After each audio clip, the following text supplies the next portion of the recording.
हिंदू धर्म में एक पूरा का पूरा जाति आधार पर पैटर्न रहा है। हम हिंदू धर्म की किसी फोल्ड में जाति में हम लोग नहीं आते हैं। ब्राह्मण, क्षत्रिय, वैश्य, शूद्र, आदिवासी किसी कैटेगरी में नहीं है, अनटचेबल्स की कैटेगरी में भी नहीं है। जब हम उस फोल्ड में है नहीं, हमारे अपने ट्रेडिशंस हैं, हमारे अपने लोकल डाइटीज़ हैं, देवी देवता हैं, हमारे अपने ट्रेडिशंस हैं, अपनी परंपराएं नहीं हैं, तो फिर हम हिंदू धर्म में क्यों आए?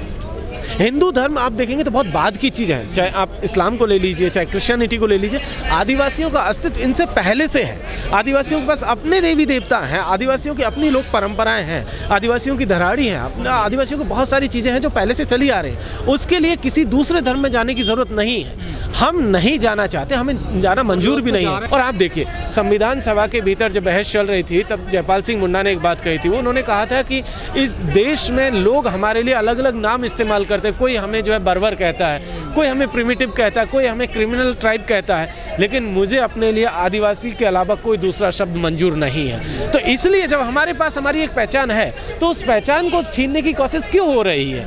और इस छीनने की कोशिश के खिलाफ ही ये प्रोटेस्ट आपको देखने को मिल रहा है, जहाँ पर कि लोग अलग से, अब जैसे ही जनगणना का कार्य शुरू हो तो आदिवासियों के लिए अलग से ट्राइबल कॉलम हो ताकि हम अपनी पहचान को दर्ज करा सकें। आप कीमत के बतौर देखेंगे तो इस देश का लगभग 45% आदिवासी ऐसा है जो कि आज गरीबी रेखा के नीचे है।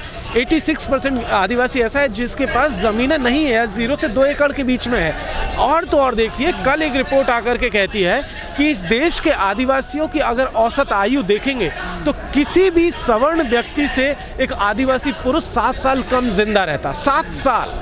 आदिवासी महिला किसी भी सवर्ण महिला से 4 साल कम रहती है। इस देश के अगर तमाम सोसाइटल सेक्शंस को देखेंगे तो उन सब में सबसे कम समय तक जिंदा रहने वाला औसत के हिसाब से बात करें तो वो आदिवासी तबका है। जब आप विकास के नाम पर इतना ढिंढोरा पीट रहे हैं तो आखिर ऐसा क्यों है कि आदिवासी 7 साल या महिला 4 साल कम जिंदा रह रही है? उन तमाम पॉलिसीज़ को एनालाइज करने के लिए भी ये ज़रूरी है कि भाई आखिरकार इस आदिवासियों के नाम पर जितना भी ये योजनाएं चलाई गई, जितना कुछ हुआ, उसको ठीक से एनालाइज किया जा सके, इसलिए भी ज़रूरी है। दूसरा, इस देश में बहुत सारे आंदोलन चल रहे हैं आदिवासियों के, जो जल जंगल ज़मीन के लिए है। ऐसे में उन जल जंगल ज़मीन के आंदोलनों को एकजुट करने के लिए, उनको मजबूती से एक प्लेटफॉर्म पर लाने के लिए भी इस एक पहचान का होना ज़रूरी है।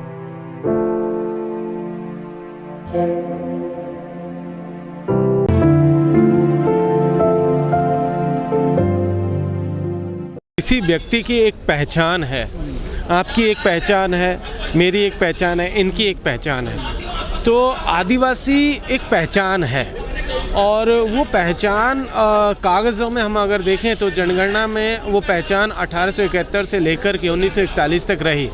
लेकिन हम लोग देखते हैं कि 1951 और उसके बाद में जो जनगणनाएं हुई उसमें उस पहचान को साजिशन मिटा दिया गया और उनको जो है साजिशन मिटा करके उन्हें ज़बरदस्ती हिंदू की फोल्ड में डाला गया या ईसाई की फोल्ड में डाला गया या मुसलमान की फोल्ड में डाल करके ये काम अपना शुरू किया गया। तो अगर आप किसी की पहचान को छीन लेंगे तो उसका वजूद पर जो है संकट मंडराने लगता है और वही हुआ आदिवासियों के साथ। मतलब आज के आप लोगों को एकदम आदिवासियों को बांट दिया गया। जैसे कि उसका नतीजा ये हुआ कि अब अलग अलग धर्मों में आदिवासी जब देखने को मिले तो उसमें भी उनके लिए अलग अलग टर्मिनोलॉजी इस्तेमाल की जाने लगी और उसका नतीजा ये हुआ कि एक जो यूनिट थी, एक जो एंटिटी थी, एक जो आइडेंटिटी थी, वो आइडेंटिटी जो है ख़त्म करने की साजिश लगातार चल रही है। अब आदिवासी उस आइडेंटिटी को वापस रिकवर करने के लिए उसके लिए लड़ रहा है और इनका ये मामला सिर्फ आइडेंटिटी का नहीं है। आज की तारीख में आप देखिए कि जिस तरीके से आदिवासियों का रिलीजियस कन्वर्जन चल रहा है, उस कन्वर्जन को रोकने के लिए भी ज़रूरी है कि भाई जब हमारे पास अपना एक रिलीजियस धर्म कोड है तो फिर हमें दूसरे धर्म कोड हमारे ऊपर क्यों थोपा जा रहा है, हमें क्यों मजबूर किया जा रहा है, हमें क्यों फोर्स किया जा रहा है या लालच लोगों को दिया जा रहा है कि भाई आप जो है कोई दूसरा धर्म अपना ले। ऐसी क्या संकट आन पड़ा है। लेकिन जैसे जैसे ये पूरी की पूरी पॉलिटिक्स चली, इसके पीछे एक बड़ी साजिश है। साजिश ये है कि आप आदिवासियों की अपनी जो यहाँ की जो मूल निवासी की जो पहचान है, उस मूल निवासी की पहचान के ऊपर आप हमला कर रहे हैं। और जैसा कि आप देखिए कि जब ये आपकी पहचान को ख़त्म करते हैं, आपको डिवाइड करते हैं। आरएसएस आदिवासियों के लिए एक टर्म इस्तेमाल करता है, बनवासी। बनवासी के जरिए वो सिर्फ और सिर्फ आदिवासी उन्हीं को मान रहा है जो कि सिर्फ जंगलों में रह रहे हैं, वनों में रह रहे हैं। बाकी मैदानी इलाकों में अगर देखें या पहाड़ी इलाकों में जो लोग रह रहे हैं उनको वो आदिवासी मानने से इनकार कर रहा है। तो ये डिवीज़न की पॉलिटिक्स है।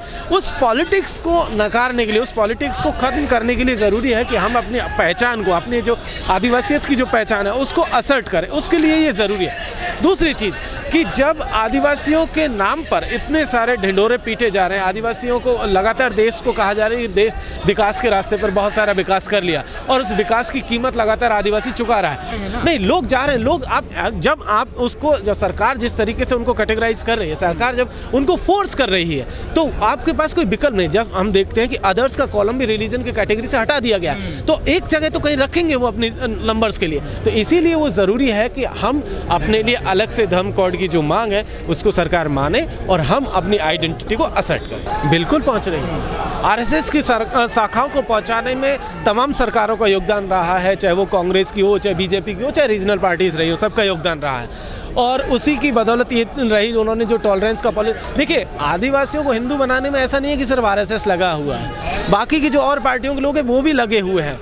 आप देखिए साजिशन क्या हुआ कि जब संविधान सभा की बहस के बाद जब आदिवासियों के लिए जयपाल सिंह मुंडा ये कह रहे थे कि भाई हमें सिर्फ आदिवासी कॉलम ही दिया जाए, हमारे लिए आइडेंटिटी के बतौर आदिवासी ही रखा जाए, लेकिन उसके बावजूद भी उनके लिए एक नई कैटेगरी बना दी गई और आदिवासी को हटा दिया, जैसे अनुसूचित जनजाति के नाम से हम जानते हैं। जब जनजाति आप कहते हैं तो वहाँ पर जाति टर्म आता है और जाति जो है हिंदू फोल्ड में आती है। ऐसे में साजिश वहाँ से शुरू होती है, संविधान सभा की बैठकों के बाद से वहाँ मेजोरिटी से डिसीजन लिया गया और आदिवासियों के लिए जनजाति टर्म इस्तेमाल कर दिया गया। तो ऐसे में ये जो साजिश वहाँ से चल रही है, उस साजिश को भी नकारने की जरूरत है कि देखिए हमारे तो होती है ना, नहीं आदिवासी समाज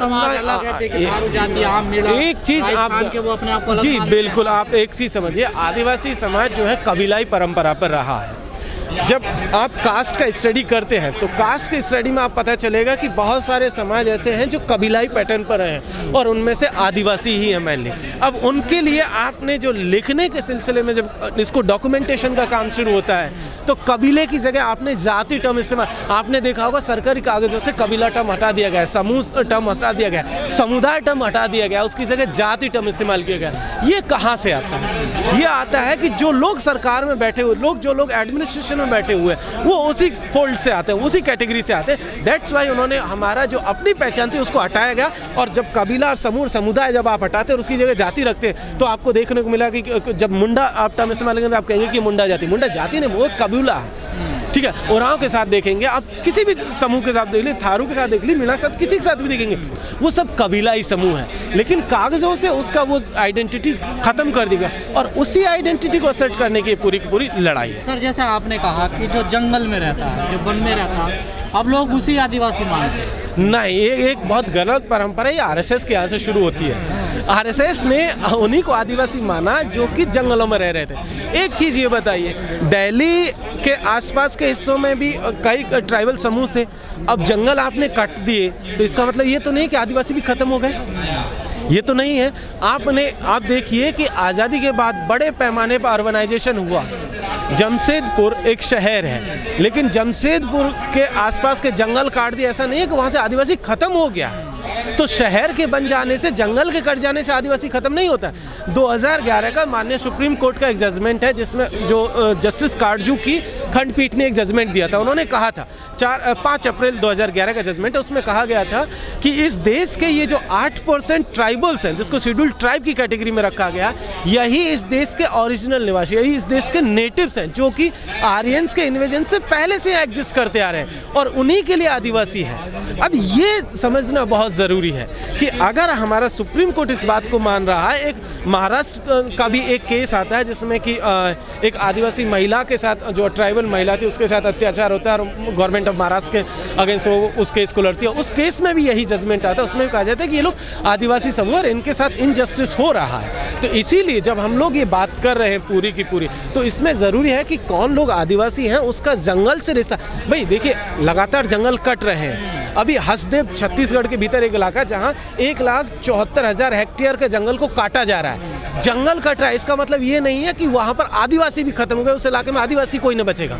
वो आदिवासी हैं, जंगल कट रहा है, लोग आदिवासी उस जंगल को बचाने के लिए, अगर हम लोग देखें, कल से एक चिपको मूवमेंट चला हुआ है जिसमें कि हसदेव के आदिवासी पेड़ों से चिपक करके उन जंगलों को बचाने की लड़ाई लड़ रहे हैं। आज की तारीख में नेतरहाट के आदिवासी 21 अप्रैल से लेकर के आज 25 अप्रैल को रांची पहुंच रहे हैं 200 किलोमीटर की पदयात्रा करते हुए, और ये नेतरहाट का मूवमेंट पिछले 28 सालों से चल रहा है। और वो कह रहे हैं कि 245 गाँव की ज़मीन जिसको कि सरकार छीन रही है वो ज़मीन वापस की जाए। तो ऐसे में जंगल को तो लगातार सरकार काट रही है, प्राइवेट कंपनियां काट रही हैं, कभी माइनिंग के नाम पर काट रही है, कभी और किसी नामों पर काटा जा रहा है, ठीक है, कभी रिजर्व एरिया के नाम पर काटा जा रहा है। इसका मतलब ये नहीं है कि आदिवासी एग्जिस्ट ही नहीं करते या सिर्फ वनों में रहते वही आदिवासी हैं। मैदानी इलाकों में भी आदिवासी हैं, पहाड़ी इलाकों में भी आदिवासी हैं और अलग अलग हिस्सों में भी आदिवासी रह रहे हैं। तो इसलिए ये कहना तो एकदम ही गलत तो हो। क्या लगता है सर, आपको सरकार मानेगी? आपको सरकार को मानना पड़ेगा। बहुत सारी देखिए 70 सालों में तो नहीं माना देगा। नहीं, एक चीज़ देखिए, इस पिछले 70 सालों में आपने देखा होगा कि इतनी प्रचंड बहुमत की कोई सरकार भी नहीं थी। जो सरकार को ये गुरूर था,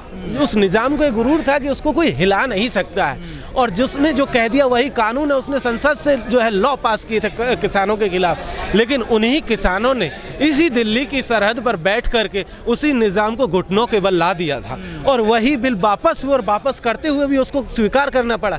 यही दिल्ली है, यही देश की सरकार थी। जब आपने देखा होगा ST/SC एक्ट के मसले पर यही सरकार घुटनों के बल रहेंगी थी।